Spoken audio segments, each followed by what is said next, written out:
right. They'll give anybody a mic. Welcome. Thanks for coming out for our Science on the Sound in December. Happy holidays.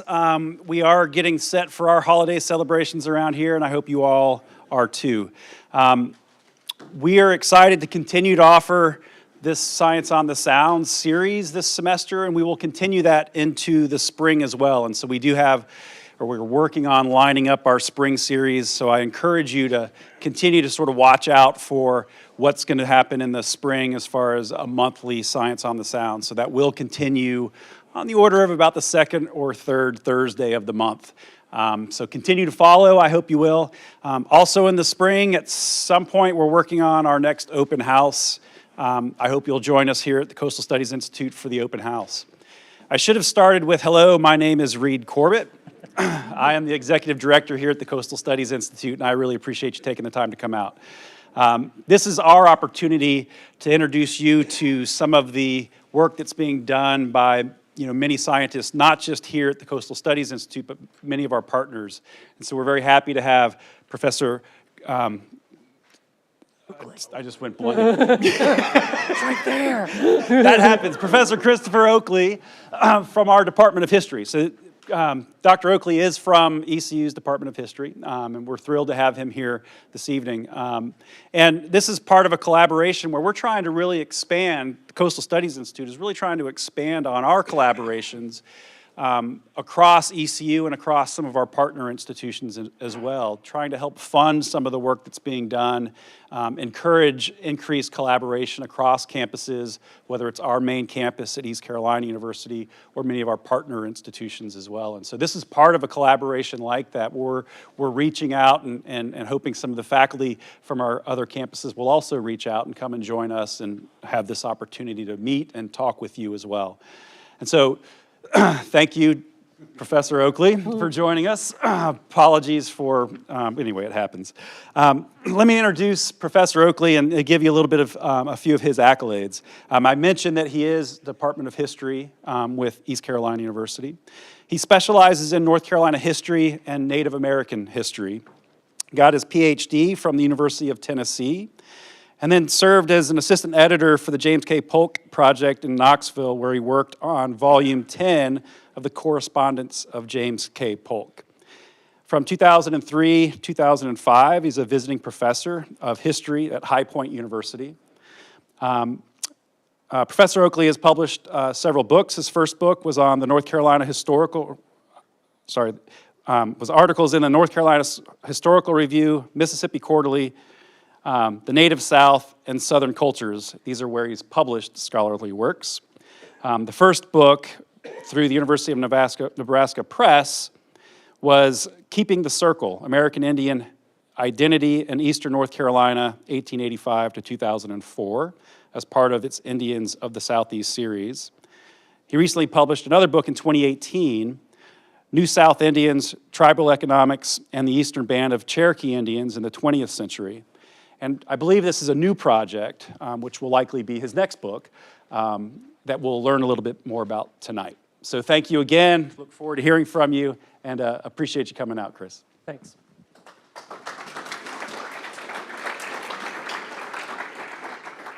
Good evening, everybody. Thanks for coming. For tonight, we can refer to it as social science, and the sound is the science and the sound, or we can focus a little bit on the social science part of it.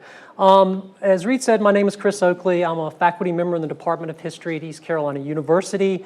I teach classes in North Carolina history and Native American history.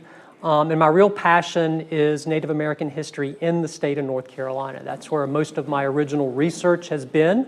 And that includes the current project that I'm working on, which is tentatively titled Maritime Indians, the Coastal Algonquians of North Carolina. Before I get into that, I want to offer a couple of acknowledgements. First, to everyone here, I'm really excited to be here. Thanks to Reed, thanks to John, Parker, Alexandra for putting this together. I was originally scheduled to come in October, but about a week ahead of time, I caught COVID. It was the first time I've called it. I was the last person I know to actually get it, but I did come down about a week, so we had to postpone, and that's why I'm here this evening. You may have seen it advertised back in October. The Institute here also kindly awarded me or named me one of their Coastal Scholars Fellows back in the spring of this year, which allowed me to dedicate time to this project. So I want to acknowledge them for that, thank them for that. I really do appreciate the support. I've also received some funding from the American Philosophical Society and the North Caroliniana Society to do some travel for my research. And I always want to give acknowledgments to organizations that have funded social science and humanities research. And finally, the staff at the following libraries and archives, which is where I have been doing the research for this project. The North Carolina Collection at Wilson Library in Chapel Hill, the North Carolina Collection at the Joyner Library in Greenville, the Outer Banks History Center right here in Manio. I spent about a week at this past spring, and the North Carolina Archives in Raleigh. So this presentation is based on my current research. It is not finished. It is a work in progress. It started a couple of years ago. COVID obviously has slowed down a lot of things.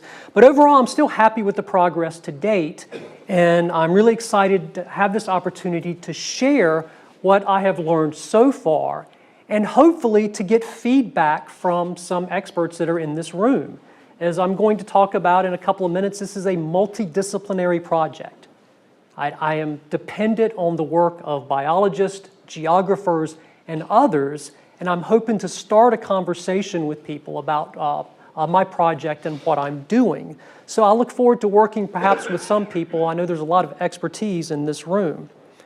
I want to start a little bit with historiography.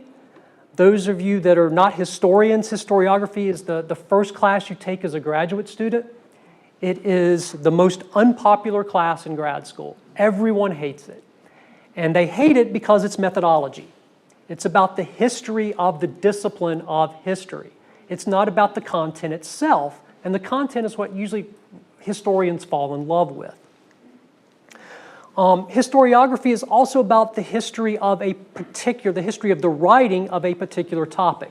So what previous scholars have written about something that you're interested in. And that's why I want to start with this this evening. Because for most of the 20th century, historians and most other scholars as well ignored indigenous peoples. They're in the textbooks, but they're in the background. They're not in the foreground. They were considered primitive. They were considered irrelevant. They were considered obstacles to colonization and American expansion. Now, this starts to change in the late 20th century when scholars began inserting the original Americans back into the American history narrative. I have picked 3 books, not random, but I could have picked a number of others from the 1990s that were very influential on me as a graduate student, and I started grad school in the 1990s. And the 3 books I picked are really good books, very influential, had a big impact on my career. It's outstanding work. The Only Land They Know by J. Leach Wright, The Middle Ground by Richard White, Indian Settlers and Slaves in a Frontier Exchange Economy by Daniel Usner. These are big, influential books of the 1990s. And I could have picked a dozen more. But the interesting thing to me about these books and what I've come to realize is how often the titles are filled with names like ground, native grounds, middle grounds, paths, crossroads, borderlands, backcountries, frontiers. These names litter the titles of the big, important books about Native Americans in the late 20th century. What's missing? Water. And that's because scholars, including historians, have traditionally not thought of American Indians as having maritime cultures. They are commonly seen as being terrestrial people, people of the land, which I'm not saying that's untrue, but I'm saying there's been a blind spot in the literature regarding Native Americans and their connections to the sea. As Matthew Behar wrote, put simply, we commonly envisage American Indians as quintessentially terrestrial people. More recently, some scholars have started to look at the connection between Native Americans and the sea. And here's two really important books that had a big impact on my selection of this as my next project. The first is titled The Red Atlantic, in which the scholar, whose name got cut off here in the PowerPoint presentation, argues that historians need to recenter water domains as contested spaces.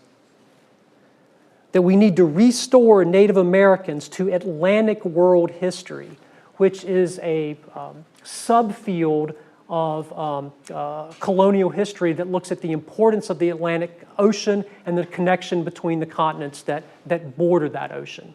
And then another book, The Saltwater Frontier, written by Andrew Lippman, which won the Bancroft Prize, which is the biggest prize in American history. What I think we're seeing in the last few years is the emergence of a new subfield in history, and that is Native American maritime history. My project is kind of at the crossroads of all of these various historiographical trends, incorporating indigenous peoples into the American history narrative, which they were left out of for most of the 20th century. Making the Atlantic world, that Atlantic world approach to studying history, more diverse and inclusive, and examining Native American cultures potentially as maritime cultures. It is very much a multidisciplinary approach. I'm incorporating biology, I'm incorporating geography, I'm incorporating geology, archaeology, anthropology, and of course history. At its core, it is a work of history. I am a historian, but I want to draw on the expertise of other scholars in these areas, and I know that includes people sitting in this room, to help flesh out my arguments. So in addition to my presentation tonight talking about where I am in the project, I look forward to talking with some of you about helping me develop the themes that I'm thinking about. I do have a working thesis. I'm arguing that by the mid-1500s, the Algonquians had constructed a maritime world in northeastern North Carolina. And starting in the late 1500s, the English inserted themselves into that world with devastating consequences. So that by the mid-1700s, English colonization had shattered the Algonquian maritime world, though, as there's evidence in this room tonight, their descendants and legacy remain in this region. The book will draw a lot upon geography. One of the central themes in the book is that geography plays a huge role in the development of human culture. And that is because up until fairly recently, humans were not completely, significantly dependent on their immediate surroundings for survival. Hence, culture was based on the environment that they lived in. This is not a new idea. People have been arguing this for a while. Last 200 years or so, that has changed somewhat. Humans are no longer as dependent on their immediate surroundings. That, of course, comes with significant environmental consequences, which we're dealing with today. So the geography of Eastern North Carolina, I've given this talk a couple of times before, not in Eastern North Carolina, so I had to go into a little bit of detail about it. You people know this region very well since you live here. The coast of North Carolina typically is divided into two regions, the northern coastal zone and the southern coastal zone, with the northern coastal zone being a region of low slope of land surface, of course the barrier islands and the large sounds, and an abundance of wildlife, especially marine life. It is a wet, yes? It would help if someone dimmed the lights a little bit so we can see the screens more easily. Could you hear that? He asked if you could dim the lights a little bit. They're having trouble seeing the screen.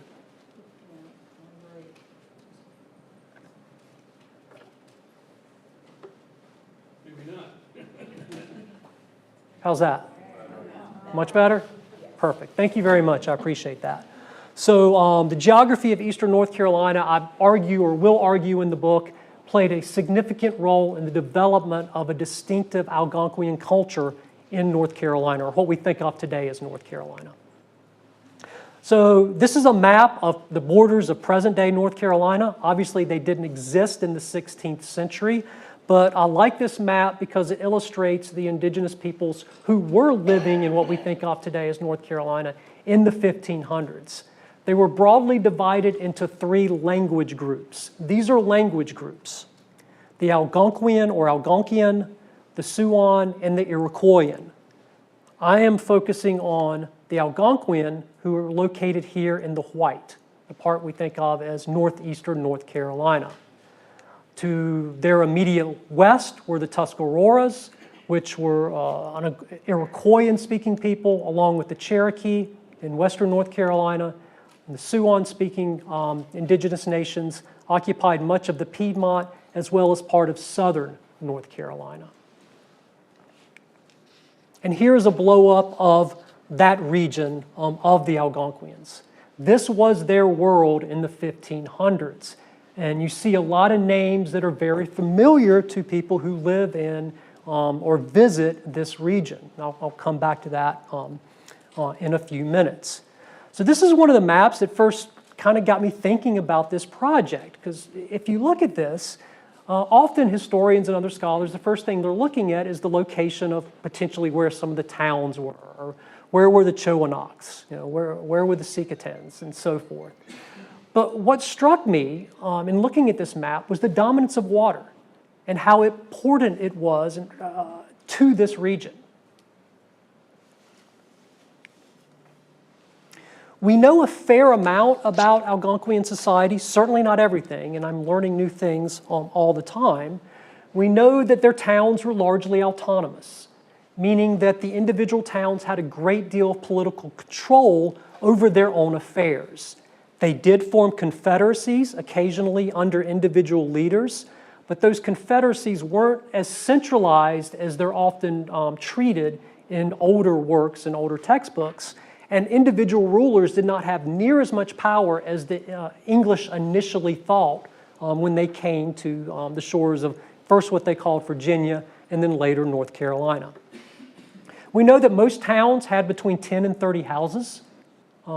Population sizes of towns range from 100 to 200. Some were larger, some were smaller, but that's a good general number.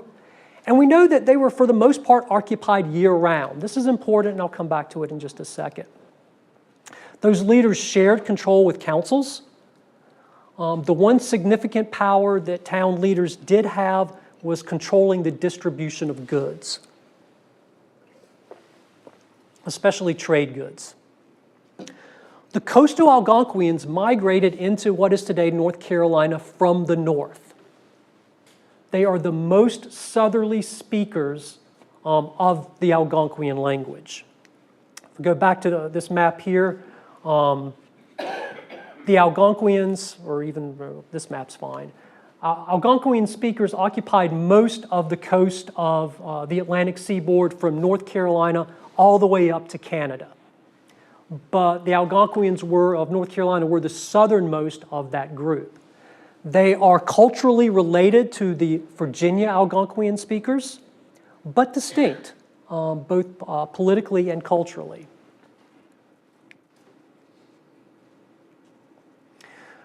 Archaeologists think that their towns and houses were built, and if not intentionally designed, it turned out to work that way, to last a period of 10 to 15 years. Meaning after that period, towns often relocated nearby, but they moved. So even though they were permanent, the towns might change locations every generation or so. And there's a variety of reasons for this, but it's one of the reasons archaeologists have struggled with specifically identifying where Native American towns from this era are located. Some other aspects of Algonquian culture that we are familiar with and are important. They likely were matrilineal. There's some degree of debate among scholars, but as of now anyway, the consensus is that they were matrilineal, meaning that they traced their descendancy through the woman's side of the family rather than through the male side of the family. There was a sexual division of labor. Men hunted and fished. Women tended crops.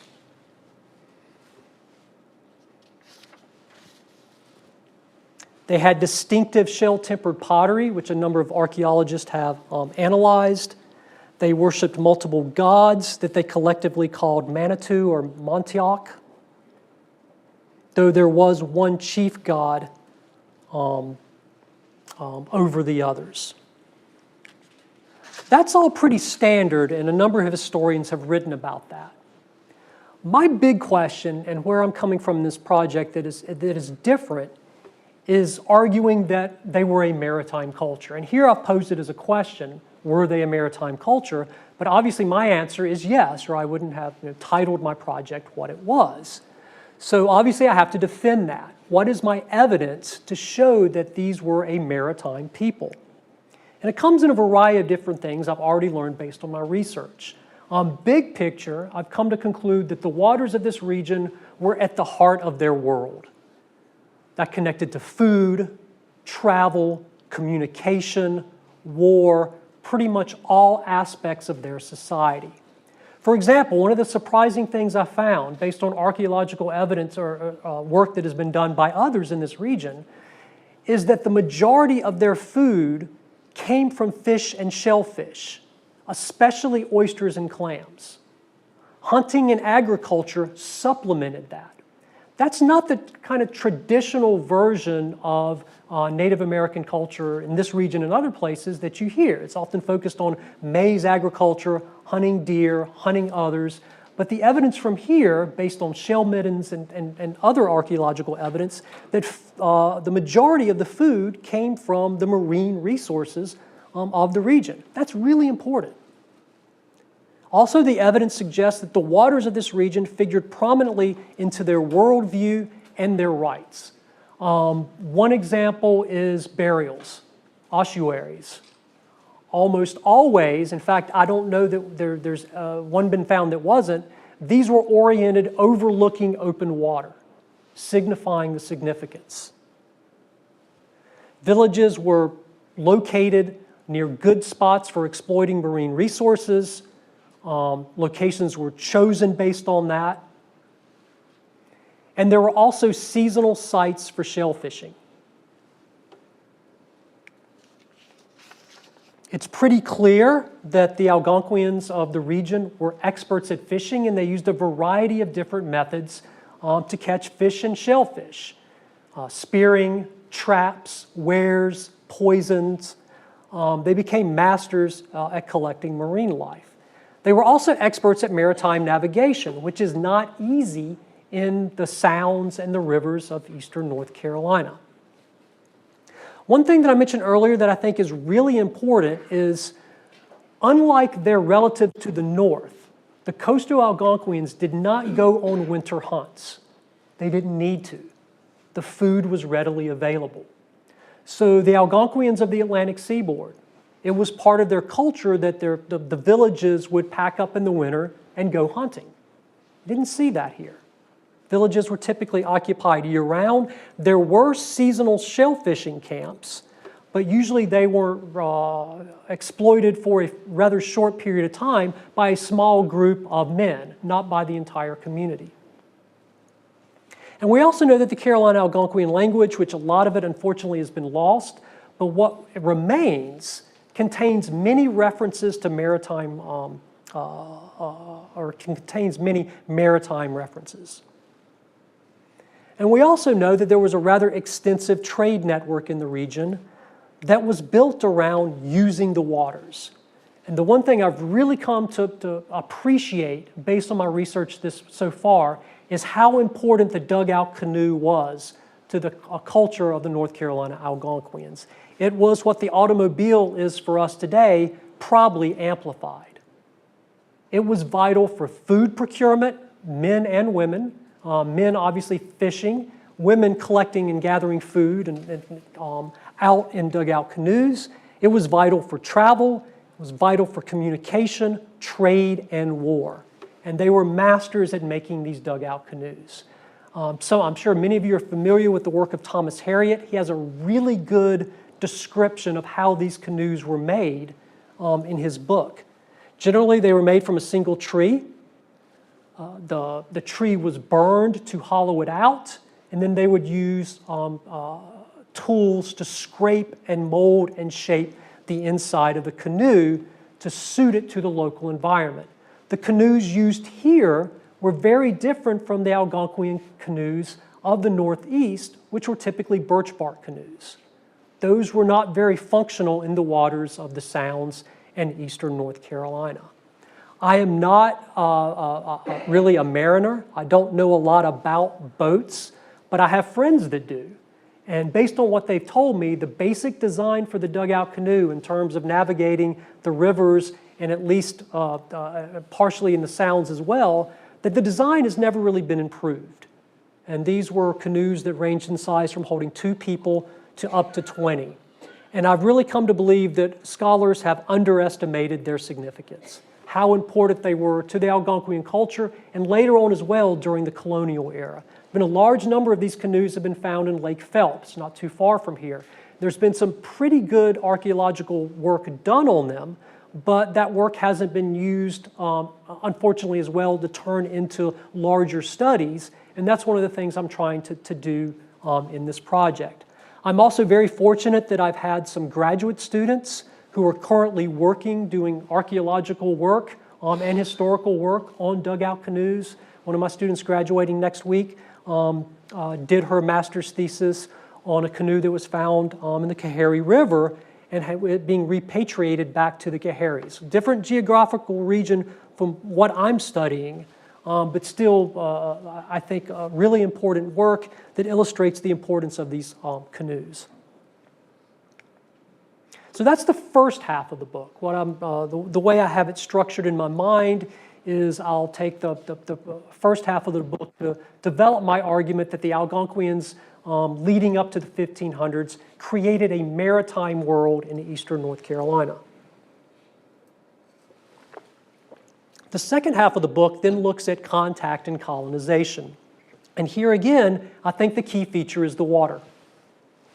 Early contact and colonization, both the Europeans and in general and the English in particular, was driven by seafaring. And I still think we underestimate that as a scholarly community.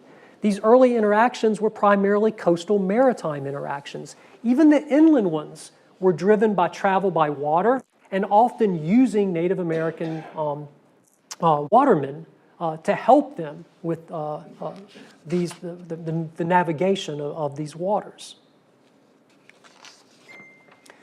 The Algonquian reaction to the arrival of the English varied. It's often placed into this dichotomy of those that supported the English versus those that didn't, and you often see it described this way. It's a little bit of an oversimplification, but it is true that some Algonquians saw the English as potential trading partners and allies, but over time more shifted towards the view of Wanchese, which was they were a threat to their region. And indeed, really, the failure of the Lost Colony is mostly a result of the failure of the English to continue to foster positive relationships with the local Algonquians.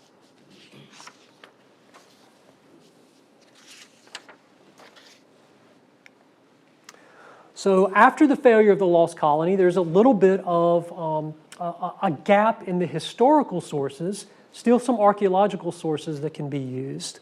But it wasn't until the mid-1600s that the English again returned to this region in large numbers. But once again, that relationship between the English colonists and settlers in the mid-1600s and the local Algonquians was based on water. The trade for animal skins was part of the development of an Atlantic maritime economy. And dugout canoes and water transportation were vital to that trade, which eventually led to the overhunting of some resources in the region. The spread of disease was also not exclusively, but largely the result of that travel over the waters from town to town. This is the true tragedy of Native American history, is the spread of disease in the 1500s and the 1600s. It just devastated Native American populations across the Americas. As the Native American population decreased, the European population increased. And here, just a couple of numbers that experts have used to illustrate this, so that by 1700, there were only a little more than 7,000 Native Americans left in the coastal region, where there had been 30,000 or more a century prior. And lastly, one of the things that is really kind of that was traditionally overlooked, but scholars are really starting to emphasize, was the development of an Indian slave trade. That is, Europeans acquiring and capturing Native Americans to be sold as slaves to places overseas. Here's a couple of really good books that describe that process. Again, another Bancroft Prize winner, The Indian Slave Trade in the South. Tens of thousands of Native Americans ripped from their homes, sold to be slaves outside of North America, or at least outside of this region, some to the Caribbean. Why were they sent overseas at the same time as African slaves are being imported? Native Americans didn't make very good slaves in their own lands for obvious reasons. It's easy for them to escape. They then knew the geography better than sometimes their captives did. So it was easier to send them overseas. But again, that's part of interaction with the maritime world, and that Atlantic world was the forced expulsion of Native Americans from their homelands here in the South to lands overseas. We hear a lot about Indian removal for good reason in the 1830s, the forcing of Native Americans west to lands that are today Oklahoma. But traditionally, we haven't thought as much about the forcing of Native Americans east, away from their homelands. So as a result of this colonization by the Europeans, consequences were that the Algonquians were pulled into an expanding Atlantic maritime market. Their access to their own maritime resources was dramatically altered. It turns out that the locations that the English wanted to establish their towns were very similar to the ones that the Algonquians wanted to use for their geographical advantages. Their access to maritime resources was altered, they were displaced from their maritime locations, and a rapid population decline as a result of disease, war, and the slave trade. This culminated in the Tuscarora War, the major war between Native Americans and colonists in eastern North Carolina. There's been a couple of really good recent books written about this war, including one by David Levere, who's a faculty member down at UNC Wilmington. Again, it is a war that has kind of been oversimplified as the English colonists versus the Tuscaroras, when there were Native Americans fighting on both sides, including Algonquians on both sides of this very complex conflict. When the war ended in 1715, many of the surviving Native Americans left this region. Most, not all, most of those who stayed in the region were placed on reservations. And one of the things most non-experts don't realize is there were Native American reservations in North Carolina in the 1700s. So, big picture, my preliminary conclusions of my work to date. By the 1500s, I argued that the Carolina Algonquians had created a distinctive maritime world, a world and a culture that was based on the geography of this region.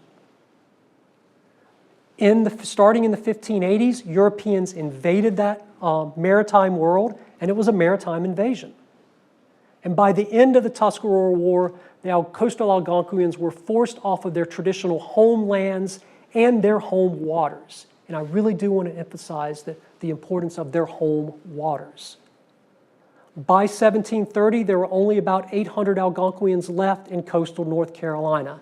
They lost sovereignty of their land and, again, sovereignty over their water. But as we see in this room, indigenous peoples continue to persist, and they continue to play a role in the region in a variety of ways. And their legacy remains with us today. So thank you very much. I appreciate your time and attention and allowing me to share my work to date. And I would really enjoy hearing some questions, comments, either on camera or off. And I really look forward to meeting and talking with a number of you about this work. So thank you very much.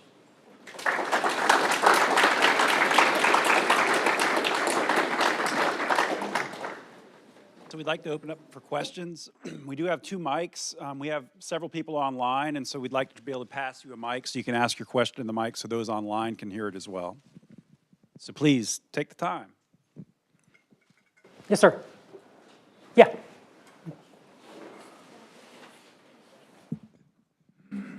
Do we know much more about the Indian societies beyond what John White and Thomas Harriot really described back in the 16th century?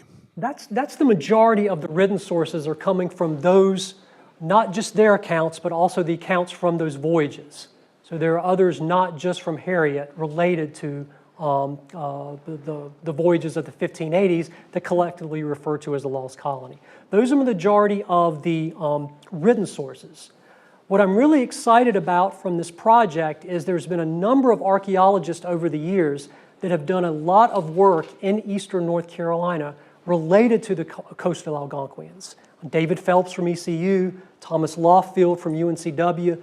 There's this massive collection of archaeological reports that deals with their culture, but the reports themselves haven't really been used as sources. They've been sitting in the state archives or in Joyner Library at ECU, and that's one of the things I'm getting at, or using. And what I'm finding is the archaeological evidence sometimes challenges the documentary evidence. And I think in terms of the importance of fishing, that's what I'm finding. We all know historical sources can be biased. Documentary sources are written from a particular perspective. They're often written for a reason. Archaeological evidence sometimes challenges what the documentary evidence shows. That's why I really do view this as a multidisciplinary project. That's a very good question. Thank you. Yes? How did you get the population figures? I did not determine those. I'm basing those off the work of others. I have not actually sat down and tried to do it myself yet, but that is based on whether it's sources from Harriet, sources from others of the voyages, John Lawson, some of the other documentary evidence. Other scholars have come up with those estimates for numbers. And the reality is they could be off, right? I think there's general consensus that they're fairly close. Is it 30,000 or 40,000? Is it 30,000 or 20,000, right? We don't know exactly. But I think ballpark figure, they're probably reasonable. Once we get into the later mid-1700s, the evidence starts to become a little more accurate. The sad thing is when we get into the 1800s, the population evidence becomes less accurate because the state of North Carolina starts to define people only based on 2 categories. And a lot of Native Americans in eastern North Carolina get lumped in with quote-unquote coloreds. And there's some really good work being done by Eugene Miltier that's tracing the problems that emerge in the 19th century over classification of individuals basically in 2 racial categories. Thank you. Chris, there's a question online. Yeah. Have you worked with existing tribes in the area to develop some of your work?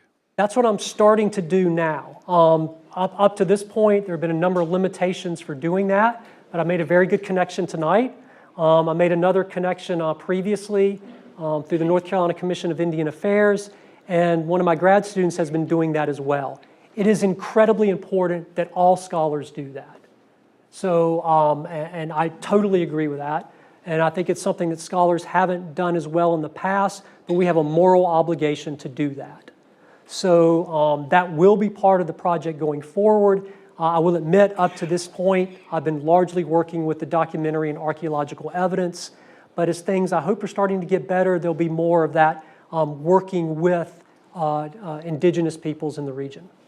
Thanks. That's a really good question. If you have stuff that you found, who could you have look at it to understand more about it? I have several things with me tonight that I have found just walking the sound side. So I assume you're referring to artifacts. Artifacts. Yeah. My recommendation would be Charlie Ewan at ECU. He is an archaeologist. I am not. So my training is not identifying whether a projectile point comes from the archaic period or later. I could look at it and probably really appreciate it. I could not date it.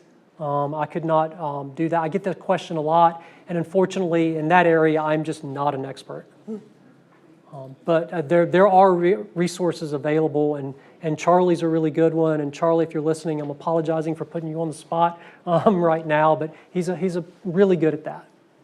And also Randy Daniel at ECU, they're both in the anthropology department.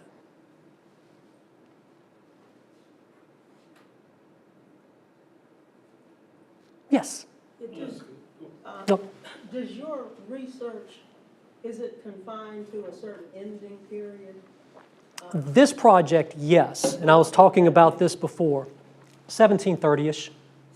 So dates are important in history. Sometimes they're arbitrary, sometimes they have reasons. This one, I guess I'll refer to it as volume 1. I don't want to bite off too much in one chunk and never get anything done. I was asking because, obviously the relationship that the Native Americans had, within the context of slavery, the Civil War, throughout the centuries, is obviously important too. Yes. And I would be curious too if you had any insights on scholars in that regard. Miltier is the first one that jumps into mind. Take a look at the work that he's doing. North Carolina Native American history is interesting. We have a fairly good grasp on the colonial era and a really good grasp on the 20th century. The 19th century is a mess, with the exception of the Cherokees. And it's a mess because of the way that the government kept records.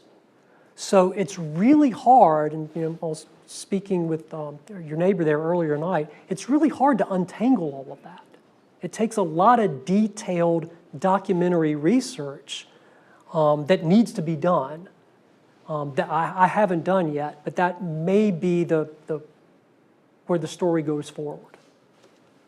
You've just, and I'm not to keep the floor, but I'm also involved in an organization connected to the history of the life-saving service here, Maritime, and obviously the speculation that a lot of people in the life-saving service have this connection to Native American history, which has not been told before. I firmly believe that, and I believe that as well with the maritime industry in general, people fishing and so forth. Haven't been able to document or prove it yet, so this is just my personal speculation, but I'm convinced of that. Yes, sir. Your presentation has emphasized the maritime influence on the Indian culture and societies. Can you comment about how freshwater, potable water for their villages and for their farms or their farming influenced both the culture as well as the political makeup of the area? Yeah, it's basically it comes down to choosing the best locations, whether it's digging for fresh water or locating somewhere near a river where you can get to it fairly easily. So that's obviously vital. To what extent did that really limit the coastal Algonquins? Oh, I think it limited them enormously in terms of permanent settlements and permanent villages on, for example, the Outer Banks, though they existed. But it makes it much harder than it would, say, at the mouth of one of the rivers where you have easier access to the fresh water. So that is a huge constraint. But I still am convinced that it is the sounds and the connection to the ocean that drove the development of the culture here, because it is so different than their brethren elsewhere. Could you look at it sort of 180 degrees from that the large sound expanses of salt water really separated the confederacies, the politics of these tribes? For instance, the Neuse River and the Pamlico River really separating land masses. Now I understand your question better, and the answer is yes. That's why you see, even within that world, different polities within the Algonquians, right? So whether it's the Chowanoks and the others, their location and their confederacies was dictated by that geography. The broader culture, I think, is still driven by the connection to a maritime environment. Also, the geographical border to the north separates them from the Virginia Algonquians, though there was a trading relationship there as well. So yeah, I think I misunderstood the question the first time you asked it, but the second time I got it.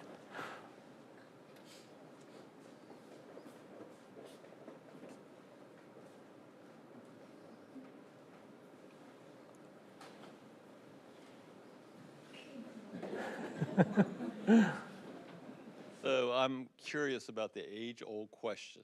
Oh boy, what happened to the Lost Colony? The fate of the Lost Colony. Site X, Buxton Maritime Forest. What are your opinions on that?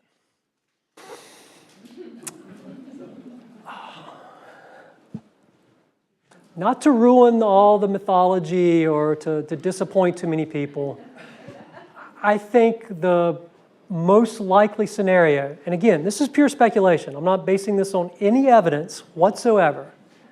The most obvious to me, or what most likely happened, is that they were, if not completely wiped out, nearly completely wiped out shortly after White left and went back to England. Again, not basing that on anything other than what I think is the most likely scenario. All of them, no. Definitely not, but the majority of them. And again, it's speculation. I do think, to give a plug to a program within my own department, I do think that whatever really good archaeological evidence exists currently that may be able to fill in the gaps, it's probably underwater. So maybe we should be looking at underwater archaeology to try to figure out that story. Got another online question. Christopher Triplett first says, great presentation. He would like to ask... A grad student, he has to say that. He would like to ask, when it comes to identifying which Native American peoples and tribes should be considered indigenous to eastern North Carolina, how is this done considering the migratory nature of contemporaneous lifestyles regarding the Maritime Algonquian tribes? Yeah. One more time. He's going to hear about this later. When it comes to identifying which Native American peoples and tribes should be considered indigenous to eastern North Carolina, how is this done considering the migratory nature of the contemporaneous lifestyles regarding the Maritime Algonquian tribes? Yeah, that's an excellent question, and it's basically going to become what Volume 2 of this project is going to be. And it's hard. It's really hard.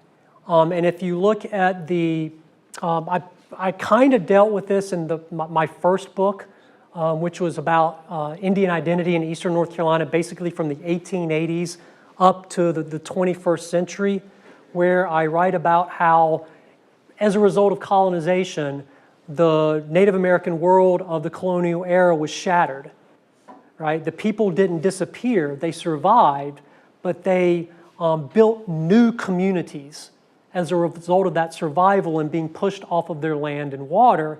And then we get, the Lumbee Nation, which absolutely should be federally recognized, but the Lumbee came out of communities from a number of different indigenous nations that were part of the colonial era.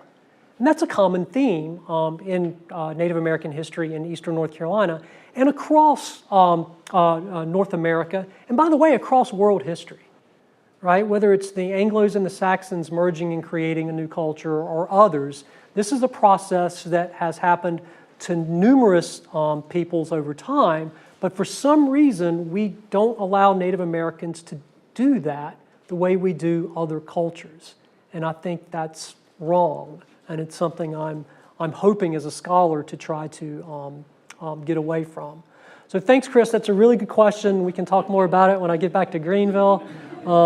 And maybe you can do your master's thesis on that.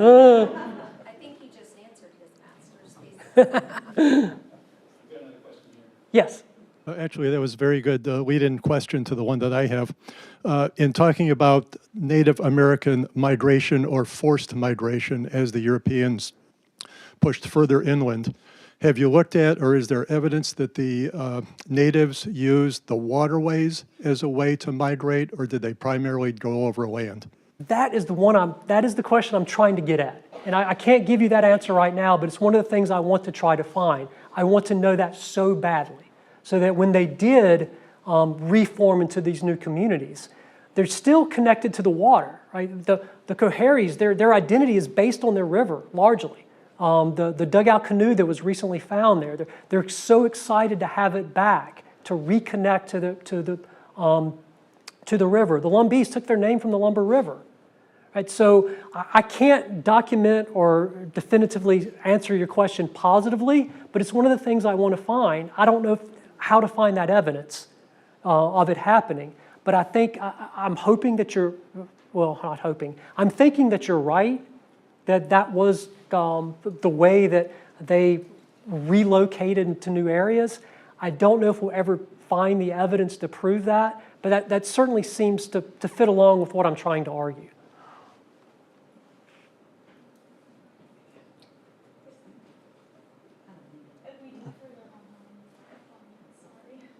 I was wondering if we have any data from the earliest North Carolina and Virginia census. Would any Native Americans or Algonquian tribe members have been counted in the very earliest census? I'm not an expert in that area, but based on what I've kind of read, I think in the very early ones, yes.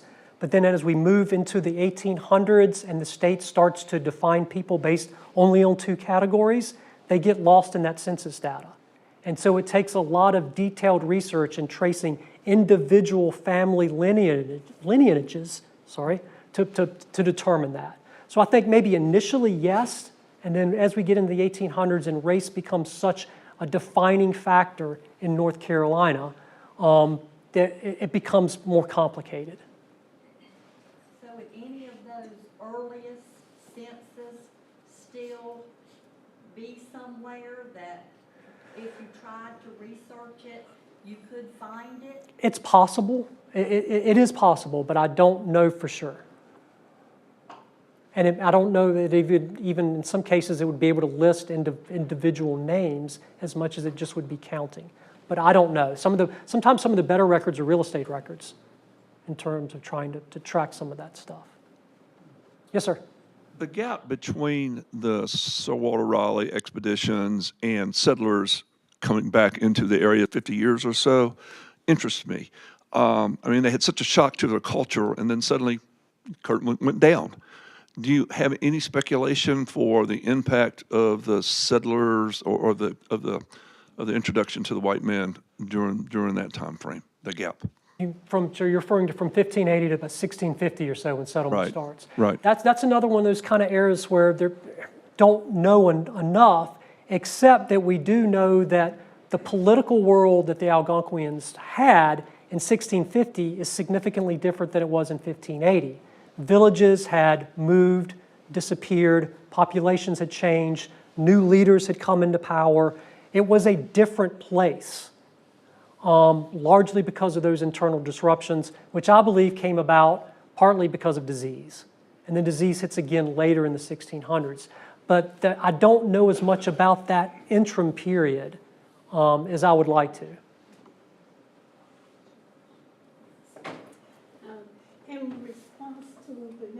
who was inquiring about racial codes on early censuses. It's been my experience, because I'm trying to make sure we have concrete evidence to determine that we are Native American. But we know we are, but we are required to provide documentation. And that documentation is based on the person who looked at you and said, oh, you look like you're white today. Because, as he indicated, you only had two colors. You could be black or white. They really pushed Native Americans from the land because they wanted the land, okay? So the next phase was to send them off to foreign lands, to really disconnect them from the land. But getting back to the records, and I always use this in my presentations, I show a picture of my mother. At age 3, they coded her as B, for black. When she was about 16 or 19, they coded her M, for mulatto. And when she got married, guess what they coded her as? White. So when you look at her pictures, everybody doesn't see the same thing. Okay, so you can't, I don't want to say you can't trust me, but the other thing, you'll find your more accurate census records are from 1850, 1830, but then you need to look at one individual and follow it every 10 years. And I guarantee you that the most accurate is the one around 1850. Okay? My great-grandmother was mulatto at age 3. In 1923, when the ethnologist or the enumerator or whoever took the census, superintendents in this area, they coded her as mulatto in 23. Then censuses after that, she was coded black. They have like 6, maybe 7 types, I don't know types for lack of better words, that they coded blacks.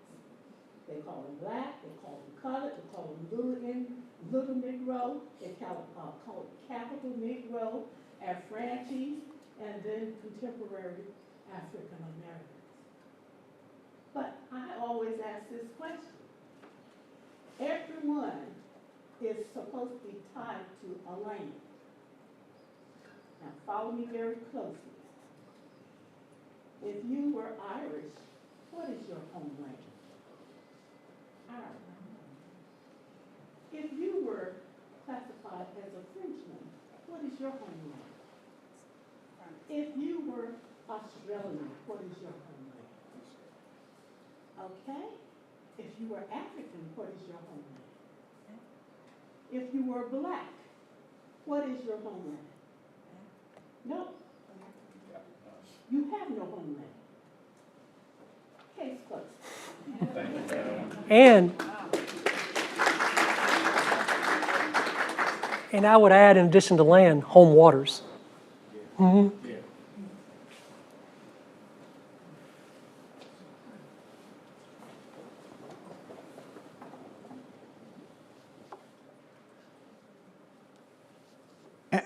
Have you read any of Scott Dawson's works? The name's familiar, but I can't say off the top of my head that I have. Do you have a title? It's The Lost Colony Mystery, and he's local, and he's done a lot of extensive archaeological work in Hatteras, which was Croatan back then. And he did a lot of archaeological work there, and he's found a lot of artifacts in conjunction with a university in London, an archaeologist in London. But it's a pretty interesting read if you're looking for archaeological evidence. They actually have some interesting stuff from the late 1500s and early 1600s that they've discovered in Hatteras. Okay, I'll check my bibliography and see, and if not, I'll add it. And this is the kind of stuff I want to hear from, including the biologists and others. Maybe not tonight, but just talk more and learn about the region. Thank you. We appreciate the time. Chris, thank you for coming out and Yeah, presenting. thank you.